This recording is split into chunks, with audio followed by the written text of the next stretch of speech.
So how's it going, guys? This is Rio Murata, photographer based in Tokyo. So another random video that I'm going to be talking about film cases again because this actually popped up when I was actually shopping on Lomography's website.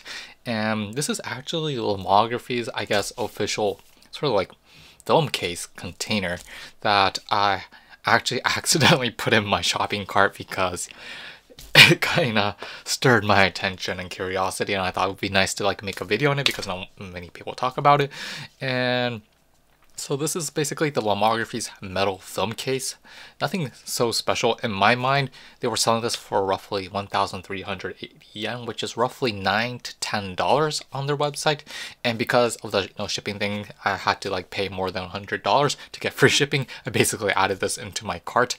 And this is basically a fully metal film case meant for storing storing in film rolls such as 35mm in medium format. And this case in particular, in my mind, this is just my biased opinion, but it feels sort of like an Altoids sort of like candy case, if you guys know or recall. It's something similar to that, but it's like more flimsier in my mind and larger in my opinion.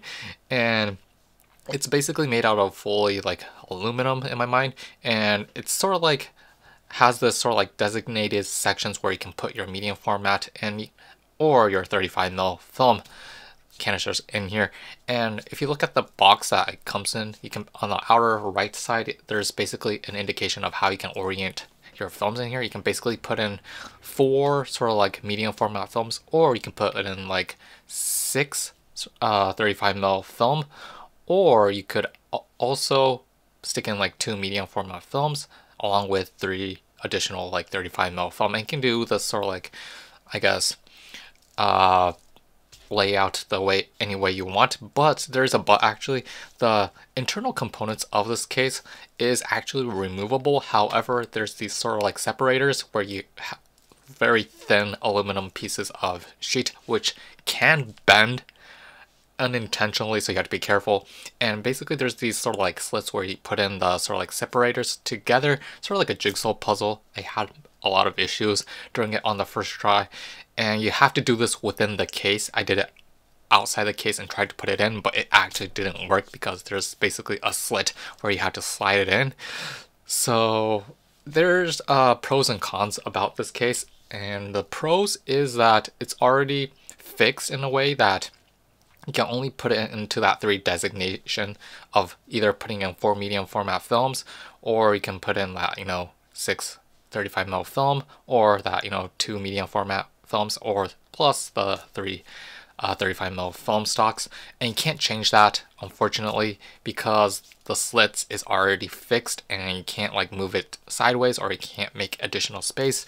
So that's actually a con in my opinion, and it's like you're like stuck like glue, and basically that orientation will never change, unfortunately. I mean, if you remove the separators, you can freely use the case.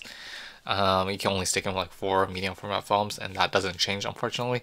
But another sort of like downside that I found about these separators is that there's like space in between when you like slide it sideways within the container, meaning that it makes noise when you're transporting this case along with film inside, because it basically moves around freely, like roughly like 1 centimeter to the side. It can't slide, and it can bang against like aluminum material, and it can make a ruckus along the way. So that's actually another downside I found using this case.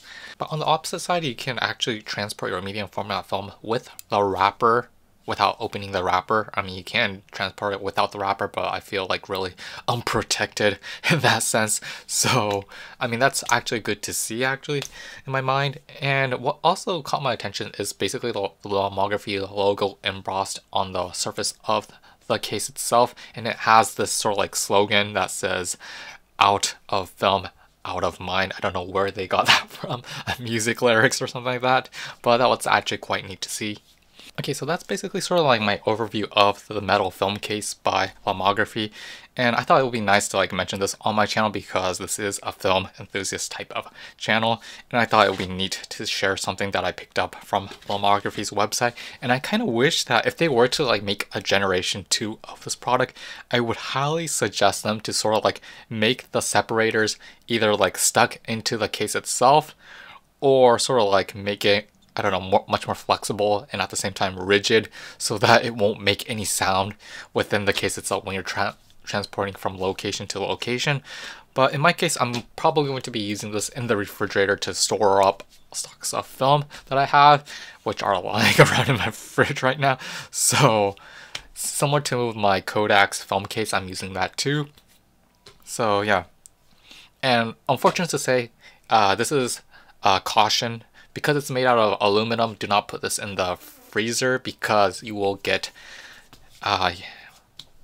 your ice hand burned pretty bad, because you know, when you touch something that's really cold, especially like, I don't know, like a metal tripod during winter, you know what happens. If you experienced it, you don't want to experience that again. So don't put this in the freezer, just put it in the fridge and you'll be alright. So yeah, that's been my video on the metal film case by Lomography. Hope you guys enjoyed this video, found it informative, and yeah, that's basically it, and we'll see you next time. Peace out.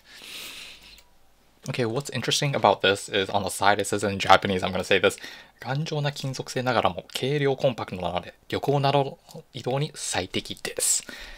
Keep your 35mm and 120 film rolls out of harm's way with this protective metal film case. Slim and lightweight, it's an ideal travel companion for every film shooter.